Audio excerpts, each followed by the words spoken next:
Good morning, ladies and gentlemen, and welcome to the show. Today is July 23rd, 2019, a Tuesday, and I'm glad to have all of you guys here. Now, the first thing we're going to do is we're going to get the chart started right here, and we're going to take a look at the gold price today. And you know what we see?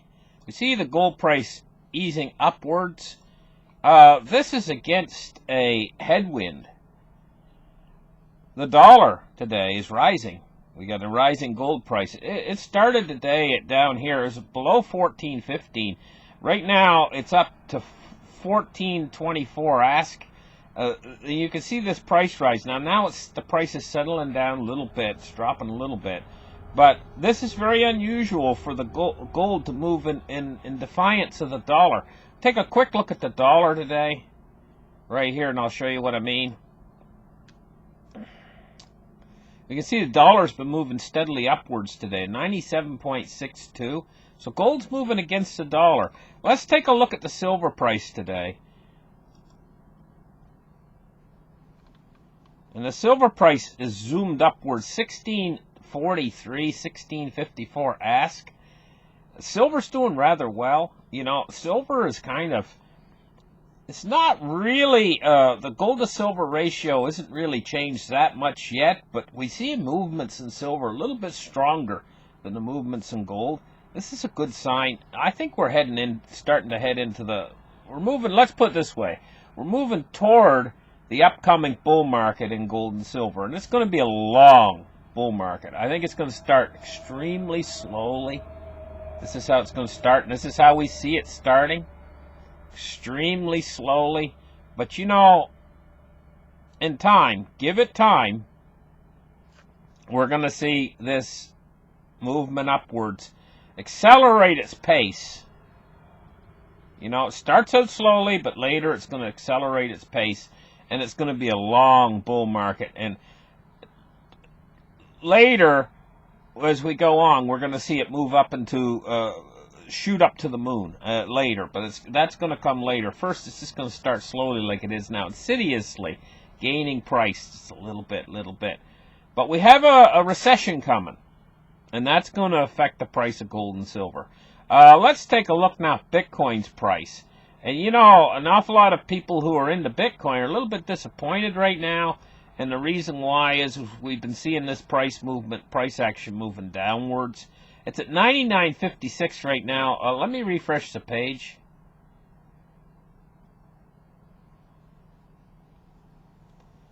$99.10. So we see movement downwards this morning. It's trending downwards, Bitcoin is. You know, I'm expecting this to continue until the Federal Reserve makes their rate cut. Probably a 25-point basis point rate cut. Now the stock market's priced this rate cut in already. Bitcoin hasn't. I don't believe Bitcoin has anyway. The stock market's definitely priced it all in. Let's take a look now at cryptocurrency market capitalizations for today. And you know, what we see is the market capital's been falling. Right now, I have a little bit of difficulty with my chart. Right now it's 273.3 billion with a Bitcoin dominance of 65.1%. And we see this downward motion in all the coins. We see Litecoin is now down around $90, $90.92.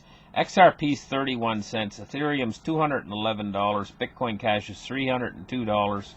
Binance Coin is $29.85. EOS is $4.10. Bitcoin SV is $170. Stellar is 8.5 cents. Tron is 2.4 cents. Cardano is 5.6 cents. Monero's $81, and so on. Dash, I'll do Dash, is $110. And so the coins have been suffering a little bit. I can see the coins going along basically sideways with maybe a little bit of downward momentum movement until the Fed makes this rate cut. And I think this is going to be positive for cryptocurrencies when they do make the rate cut. If heaven forbid that the Fed holds back and they just go and they delay the rate cut, Heaven forbid, because this is going to be a strong effector on the stock market because they've already priced it in. Let's take a look now at crude oil. Crude oil is basically going along sideways right now. 56.02. We can see the last 5 days. Let's try a month. You know, they're going along sideways. 6 months. You know, 6 months been going along sideways here. Crude oil prices are low. All things considered, crude oil prices are low right now. They want to get crude oil prices up. OPEC wants them to go up. Russia is desperate to see crude oil prices go up. Let's take a look now at the Dow Jones for today, and let's get the chart open up a little bit here so we can see it. And let's start the page here, see what we're doing today. It looks like we are up 99 points on the day. 27,275 right now. Let's go over and take a look at the 3-month chart here, and we can see a steady upward trend. This is got everything to do with the Fed. And you have to understand, these markets now are all run by computers, computer algorithms. What this could lead to, if the computer algorithms get the right sense of a certain information, they could all start selling at once, just like a water slide. Just like they all go at once, pow, pow, pow, pow, pow. And you can get these huge drops down in the Dow, you know, if the computer, because the computers are in charge. Robot traders are in charge. Not done by humans. It's not even done by thought anymore. It's done by computer. And you know, if things don't turn out right, I mean, the market can drop awfully fast. So fast they have to shut it down. Let's take a look now at U.S. Treasuries. And what we're seeing is them move upwards today. This is a fairly substantial move. It's over 2 basis points on some of the yields, especially around the middle of the curve. See, the very short end of the curve is falling. The yields are falling. Yeah, of course they want to buy a U.S. 1 month over, say, a 30-year, because there's not much difference in yield. In fact, the 1 month over the 10-year is a better yield. So, of course, the yields are going to be falling on the U.S. 1 month and rising on the 10-year. That doesn't surprise me at all. Let's take a look now at the dollar. And we already looked at the dollar earlier, but we're going to take another revision of it. And we can see strength in the dollar. This is also signs of this upcoming recession, and this is why the Fed is having so much trouble trying to hit their inflation targets, is because recessions are inherently deflationary, and this very fact, in fact, recessions are extremely deflationary, and this very fact makes it hard for the Fed to get the inflation that they're looking for. They want to see massive inflation. You know, this trade war's helping with inflation. Yeah, sure. But you know, if oil were to be cut off for some reason or another, the flow of oil to the world, you know, and the oil price were to jump, say, double in price, this would help add extra inflation to the system. You know, it tremendously helped to add inflation to the system. So if you got these two factors working simultaneously, the trade wars adding price to everything you buy, and then on the other end of that coin, gas prices shooting to the moon, and everything's made a lot of products are made out of gas, plus it takes gas to get everything to the store. So you'd see massive increases in prices. This would lead to consumer inflation, you know, and you'd have this inflation coming at a way where the economy is poor. So you get a massive uptick in inflation. At the same time, you got a very weak economy that's people are not purchasing anything. So it's kind of like it's a stagflation type environment, you know. This is what we're heading towards. It leads to massive poverty ultimately, because everything just keeps slowing down slower and slower. And at the same time, you got inflation eating away your purchasing power. It's a horrible situation for most people out there, but it's going to be rocket fuel, and the worse it gets, the more rocket fuel it's going to add to your cryptocurrencies, gold and silver, especially gold and silver. Gold and silver have been suppressed for so long. Let's take a look now at this. Everything's going to start this fall. It's all pointing toward this fall. Boris in the EU, he is going to be the new prime minister, And to me, he looks an awful lot like Donald Trump. I mean, the way his hair is and everything, same color and everything, And he's not as old as Donald Trump, not quite, but they both have similar looks to them, to me. Just to me. I don't know, maybe to you guys too, that they look something similar to me. Anyway, it looks like he's going to be in as Prime Minister of the European Union. And let's just read this article just a little bit. The EU, well, they've put 80% odds of them crashing out come the 31st of October. But the people in Britain, for some reason, they don't really believe it. They're about 50-50 on it.